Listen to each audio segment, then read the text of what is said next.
Yasmin conversa com Fernando. A mulher diz para ele ir embora e não aparecer mais na peixaria. Fernando a enfrenta, pergunta se ela é policial também. A moça responde que não é policial, mas que ele não tem nada a ver com essa história. Fernando se exalta e fala que tem a ver sim, pois Pedro o enganou e enganou todo mundo. O traíra joga para os dois lados. Ele é bandido e polícia ao mesmo tempo. Yasmin se levanta e fala para o menino ficar longe de Pedro, longe da quadrilha, longe dessa droga maldita. Fernando zomba, solta um sorrisinho e diz que é para a menina falar a verdade, pois ela e o Pedro não parecem ser farinha do mesmo saco. Yasmin responde que não é mesmo. Fala que ela não é polícia nem bandida. Ela só estava ajudando a Lara. Fernando se espanta e pergunta se ela está falando de Lara, mãe de Sofia. Yasmin confirma que é essa Lara mesmo e avisa para o menino que eles mataram a mulher. Fernando pergunta se eles queriam controlar a droga no lugar de Lara. Yasmin fala para o menino que Lara nunca foi traficante e nunca teve nada a ver com a Veludo Azul. Ela apenas investigava a quadrilha através de Yasmin. Fernando pergunta se ela é uma infiltrada. E Yasmin põe a mão na boca do menino e pede para ele se afastar de tudo aquilo, por amor à sua própria vida. Ela não quer que Fernando morra, como ela mesma pode morrer. Fernando diz se não dá para confiar na polícia. E Yasmin fala que não, pois tem Pedro e pode ter mais alguém envolvido nessa. E pede novamente para Fernando se afastar dali. Fernando pergunta como que ela vai fazer então. Ela diz que enquanto não souberem que estava infiltrada, ainda tem um tempo de vida. Diz que Fernando ajuda muito sumindo da vida do Pedro, para ele ir embora e não voltar mais ali. Fernando se despede e vai. Em outra cena, Antônio e Andréia pedem ajuda a Bruno. Antônio diz que eles confiam nele e que ele sabe muito bem que a Sofia não tem nada a ver com essas acusações. E Andréia completa dizendo que a irmã não mataria Lara, nem bêbada nem drogada. Bruno responde que mesmo que ela tivesse matado, se ela estava sob efeito de drogas, a situação se ameniza, se ficar provado que foi no meio de uma discussão, no calor da emoção. É muito melhor que um crime premeditado.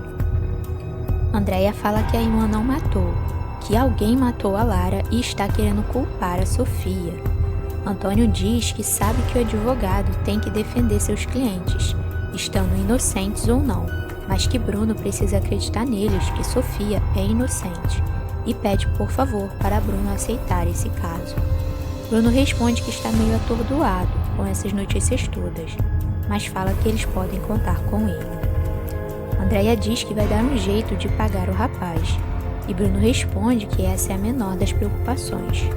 Antônio fala para Andréia não se preocupar com isso, pois Bruno não é um desses advogados mercenários. Antônio avisa a Bruno que eles vão indo embora, e Andréia pede para Antônio levar ela para a República. Enquanto isso, Marinha conversa com a família, diz que Pedro manteve seu disfarce na peixaria por muito tempo bem, que foi impressionante, e perguntam para Fernando se ele não desconfiou de nada. Fernando responde que não. Ele se mantém pensativo sobre a conversa que teve com Yasmin. Em outra cena, Angélica conversa com Paulo Roberto. E Paulo Roberto diz para a moça ficar de olho no Lima, pois já viu que ele é um amarelão. Angélica responde que já está ligada nisso e que vai ficar em cima dele. A moça pergunta qual é o próximo passo de Paulo Roberto. Ele diz como assim, não entende o questionamento da moça. Angélica responde que com a Lara fora da jogada, ele assume a presidência e ela quer que ele a coloque como reitora. Paulo Roberto vai dar uma gargalhada daquelas e debocha da cara da moça. Enquanto isso, Thaís almoça com Jade, sua filha, até que a campainha toca. É Nunes, advogado de Thaís. A mãe apresenta a ele a filha e Jade pergunta se eles são amigos também. Mas a mãe responde que contratou ele para pedir a guarda da menina.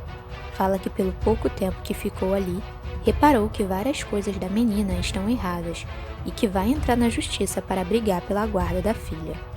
O advogado complementa falando para Jade ir se preparando, pois já já estará morando na Europa e com a mãe. Jade se desespera e chora. E Carlos conversa com Alexandre, o advogado. Eles conversam sobre Sofia e seu caso.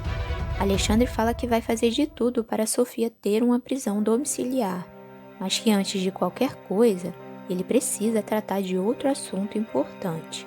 Diz que Lara fez um testamento. Carlos se espanta e o advogado continua dizendo que Lara fez isso recentemente e que está autorizado a dizer que a cliente estava há bastante tempo investigando o tráfico da Veludo Azul e que por conta dessa investigação ela temia pela própria vida e principalmente pela vida de Sofia. Carlos fala que ficou ao lado de Lara tantos anos e nunca imaginou que ela fosse capaz disso. Ele pergunta se Lara tinha algum suspeito. O advogado responde que ela suspeitava do seu meio-irmão Paulo Roberto, que Lara tinha certeza que ele liderava a quadrilha da Veludo Azul. Carlos fica pensativo.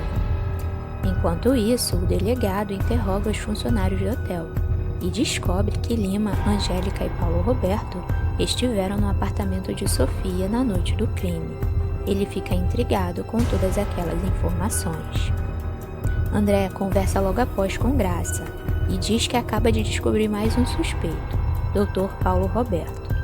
Graça fala que Paulo Roberto é meio-irmão da Lara, se ele acha mesmo que ele mataria alguém da própria família. André diz que com certeza, pois se ele participa da quadrilha não teria pudor nenhum de matar alguém que atrapalhasse seus planos. Voltando à cena de Carlos com o advogado, o Dr. Alexandre diz que não sabe de muita coisa da investigação, pois Lara não passava tudo para ele. Carlos fala que não pode dizer aquilo para a polícia, pois não tem nenhuma prova, e fala que Lara devia ter algum motivo concreto para desconfiar de Paulo Roberto. Alexandre diz que é importante sim ele falar isso, pois Sofia não seria a única suspeita da polícia. E ainda confidencia que Lara mandou internar Sofia quando ela acusava Paulo Roberto de ser o mandante da Veludo Azul, com medo do tio mandar matar a filha. Diz ainda que pode testemunhar isso para a polícia. No hospital, Sofia conversa com a doutora Vera e fala que realmente não sabe como a Veludo Azul foi parar em seu organismo. A doutora fala que Sofia pode confiar nela, que aquela conversa seria um sigilo de médico e paciente. Sofia chora e diz que a doutora conhece e sabe que ela é extremamente controladora, que realmente não sabe como aquilo foi parar dentro dela, pois não se lembra de nada. Angélica chega no quarto de Sofia e finge para a amiga. Diz que entende do porquê Sofia matou a mãe, que é compreensível por todos os anos de humilhação que sofreu. Começa a falar várias coisas tentando fazer Sofia confessar algum crime. Sofia nega, chora e diz que jamais mataria a mãe, que ela está confusa sim, não lembra das coisas, mas tem certeza que não matou Lara. E Yasmin questiona Pedro sobre a morte de Lara. Pedro fala que eles não mataram e diz que o próximo passo é acabar com o dossiê que Bruno tem da quadrilha Veludo Azul. Obrigada a você que assistiu até o final, não esquece de se inscrever e até os próximos resumos.